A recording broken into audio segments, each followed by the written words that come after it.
I arrived at the remote Catholic convent, nestled in the heart of Derbyshire County, England, with a mixture of trepidation and curiosity.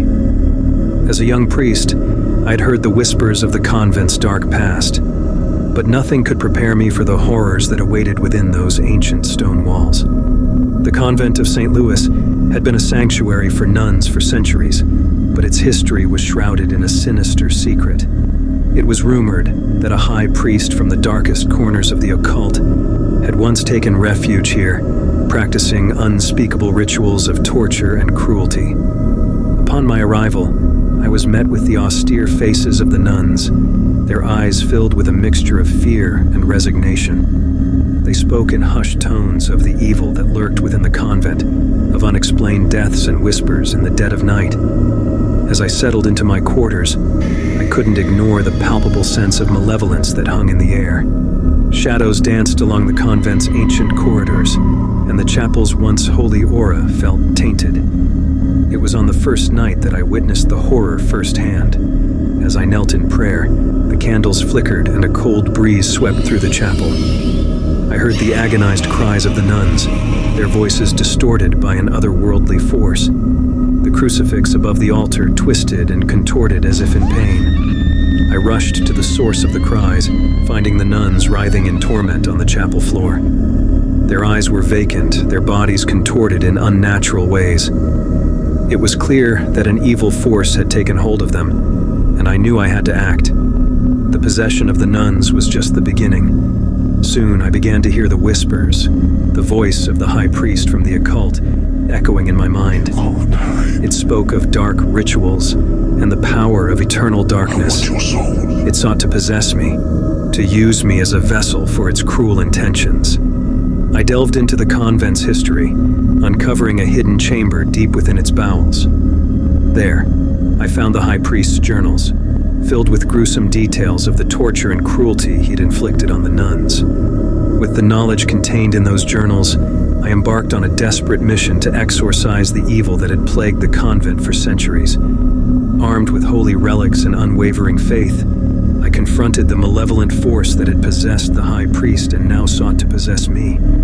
The final battle was a harrowing ordeal, a clash of divine light against the eternal darkness. The walls of the convent shook, and the very ground trembled beneath my feet. It was a battle of wills, of faith against the darkest of forces. In the end, I prevailed, banishing the malevolent entity from the convent and freeing the tormented souls of the nuns. The chapel, once tainted by darkness, was bathed in a brilliant light, and the nuns' eyes were filled with hope once more. But just as I thought the darkness had been vanquished, a shocking twist awaited. As I stood in the now purified chapel, I felt a presence behind me. Turning slowly, I saw the face of the high priest, twisted in a malevolent smile. The high priest had not been exorcised.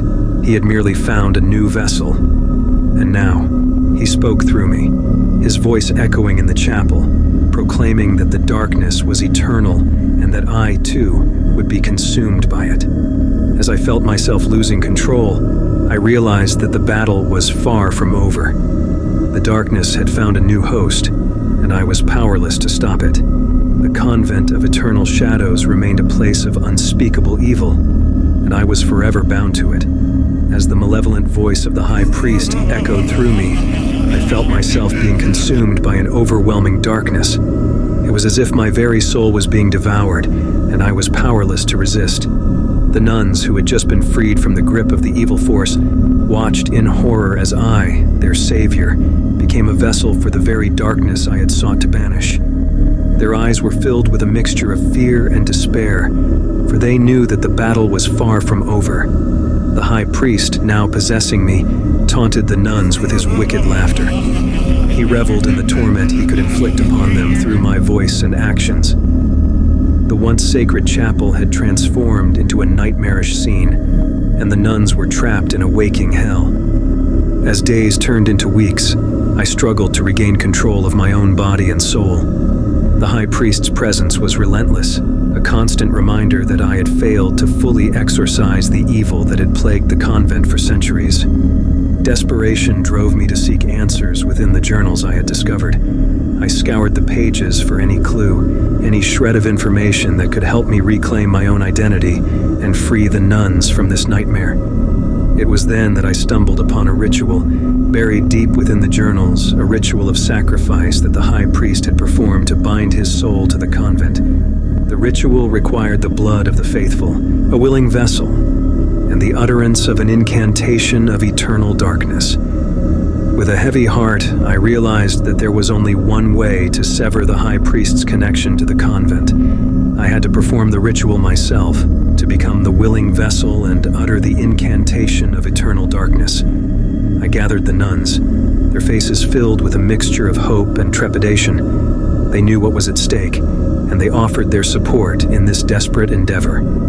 Together, we prepared for the ritual that would determine the fate of the convent and my soul.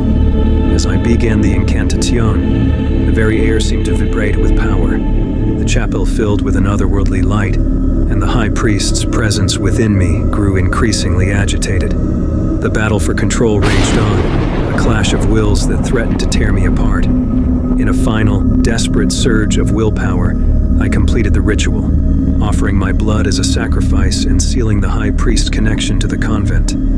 The chapel erupted in a blinding burst of light, and I felt the malevolent force being ripped from my soul. When the light finally faded, I stood alone in the purified chapel, my body bruised and battered, but my soul finally free. The nuns, their spirits unburdened, surrounded me, their eyes filled with peace and gratitude. But the unexpected twist came in the form of a solemn revelation. The high priest, banished from the convent, had been sent adrift in the eternal darkness, seeking a new vessel. As I gazed at the nuns, I realized that the darkness was relentless, and it would never truly be defeated. The Convent of Saint Louis remained a place of both hope and fear, its history forever tainted by the malevolent force that had once called it home. And as I left the convent, I couldn't escape the chilling certainty that the darkness would always find a way to return.